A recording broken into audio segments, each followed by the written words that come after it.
Good morning, everyone. It gives me immense pleasure to welcome you all to the inauguration of this important 5-day training program. At the outset, I extend my heartfelt gratitude to Nasin Shillong for graciously agreeing to conduct this training. I extend warm welcome to Shri Isaac Karkongar, Additional Commissioner, Nasin Shillong, who is a luminary and an expert in the subject. I also congratulate this entire team of our officers who have made this event possible. Friends, GST is dynamic in nature. It demands constant upgradation. This calls for a continuous learning and hence this training program. In recent times, Nagaland has made only modest headlines in terms of tax revenue recovery and compliance efforts. I acknowledge with the sense of urgency and purpose that our state is not the front runner in GST collections in average or per capita terms, and revenue leakage through evasion have severely affected our state. That, my friends, is why this training is not just timely but indispensable. Our state has a unique and complex history. Our geography, remoteness, infrastructural challenges, political complexities have all led to a legacy of underdevelopment. As a consequence, we have struggled to establish revenue-generating industries and enterprises. I am hopeful that shortly we will make strides in these areas too. But for now, Nagaland relies heavily on tax revenues to meet its financial and development needs. And hence, optimizing tax revenue is not merely an administrative objective, but it is a developmental imperative. We are struggling with a lot of constraints, but I can proudly tell you all that the department is making steady and strategic progress. Over the past 8 months, we have prioritized on capacity building by sending our officers to Guwahati, Shillong, Kolkata, New Delhi for the training and exposure. We conducted high-impact training like the one in Niyatu last year. This 5-day training is a continuation of that learning journey. Further, we had conducted rounds of trainings for DDOs of different departments in Kohima to upgrade them to the nuances of TDS and associated subject matters. Earlier this month, we interacted with the representatives of business community, listening to their grievances and seeking solutions collaboratively. This dialogue will continue and deepen in times to come. Our department has developed 2 in-house tools to monitor GST compliance and CSTO performances. And we are working to develop a monthly reporting format which will be incisive, help us for better assessment and timely interventions. We have begun a joint enforcement operation with our CGST counterparts, and we will continue to do so. We are upgrading to newer and cutting-edge technologies. For now, we are contemplating to implement RFID-based tracking systems. We recognize the difficulties that the new entrepreneurs face with the GST compliances. We have in pipeline to develop a FAQ in our local language to demystify GST. Furthermore, in collaboration with the CGST counterparts and under the guidance of Chief Commissioner CGST, Shri S.K. Sinha, we are contemplating to train local youth as tax mitras, which will act as grassroots tax advisors. Our efforts are not fruitless. Thanks to our young officers, the jurisdictional authorities, our very special CSTOs, between February 2025 and May 2025, we have recovered over 10 crore rupees in revenue areas. A figure that speaks for tightened enforcement. But beyond enforcement and systems, we must not lose our sight from the larger perceptual challenges. Tax and taxation, unfortunately, remains one of the most misunderstood concepts, often seen in negative light.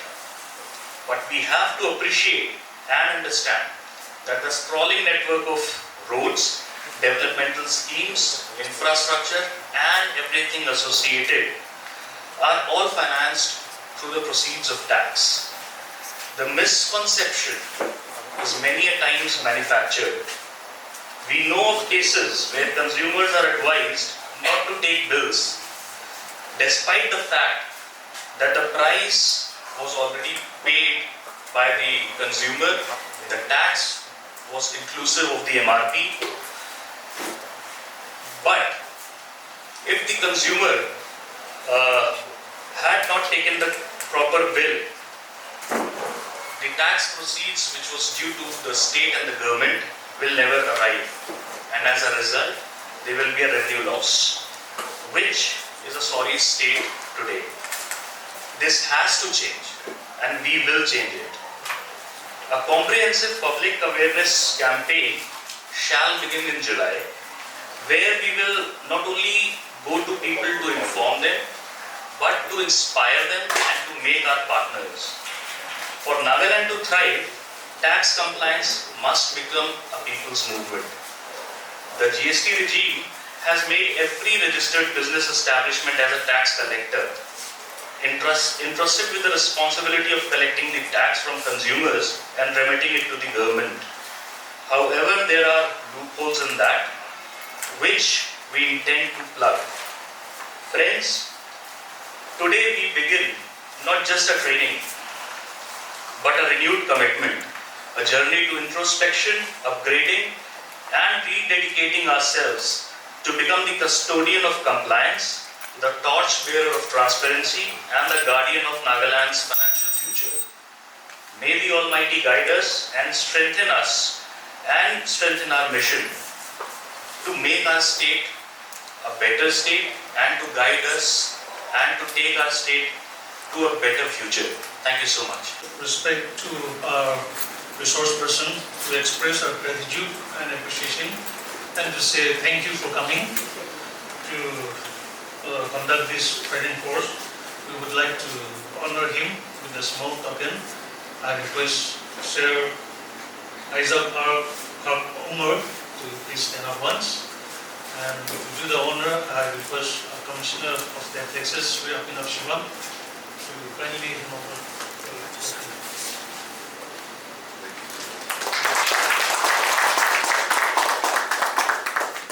Thank you.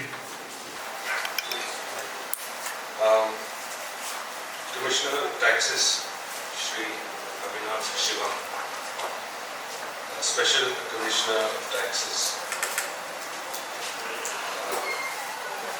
Sri Y. Mathumuri, Deputy Commissioner, Shri Chu Mute, and all other friends and colleagues for gathering here this morning. It gives me immense pleasure on behalf of Nasan Shillong to be part of this training that you have conducted. I would like to point out that this training was in fact requested for by the Commissioner of Taxes in Nagaland, and that only indicates the importance that is being attributed to such capacity building. I see that this training is a refresher course, so all of you must have been in the field for a good number of years, or some of you might have been just new.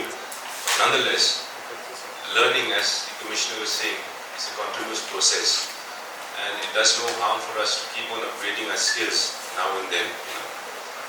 Most of the time when we work in the field, we get so detached from what is the law, what is the procedure, what is the global best practices, what is the national best practices, what is happening in our region, because we're so bogged down by the reports and the pressure and the directives from on top. So it's always good to sit back, take a few days off from your busy schedules, to sit back, immerse yourself in such training, capacity building, so so then you go back refreshed, go back more confident, and you do that. You get confidence by being able to understand the building blocks of your trade, right, of your skill set.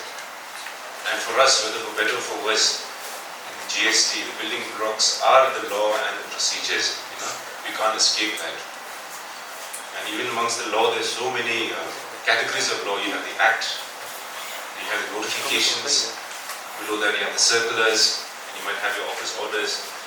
Sometimes the notification says something else, the circular says something else. So that in itself is an area where we should study and focus in order to be able to understand what they are telling us to do, and they are telling us to how to implement it on the ground, right?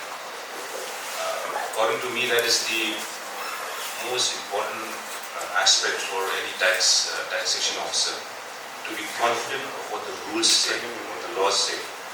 Because when we are confident, we can go ahead and implement these laws without fear, without hesitation.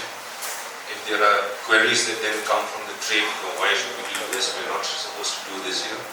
We are able to confidently handle them,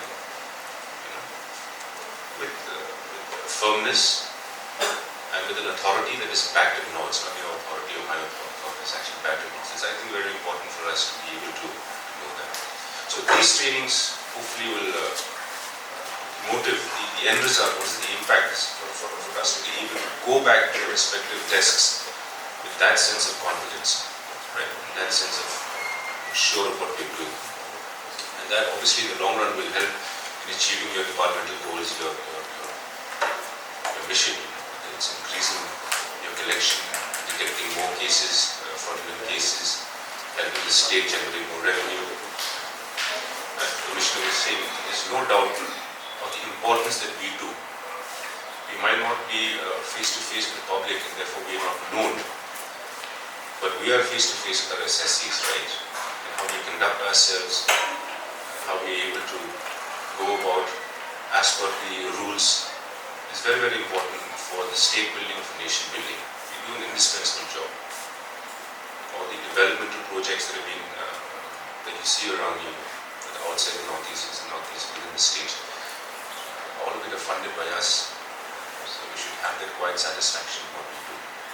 It's a little difficult because it's not direct contact with the public, but nonetheless it is quite a very important job. So on behalf of NASIN, I'm delighted again for having invited us here. We have curated this course according to what your needs are. We have got a template from you, and we saw that template is also a standard template that we had initially curated. So it takes care of all the aspects of GST, right from the law, the procedure, the registration, the filing of returns, detecting some frauds, the adjudication process, how do we issue show cause notices. All these aspects have been touched upon, and I hope that when you go back after 5 days, you will have that real figure. So once again, on behalf of NASIN, I'm delighted to be here. We hope that you have a very productive, immersive learning session this entire week, and thank you very much.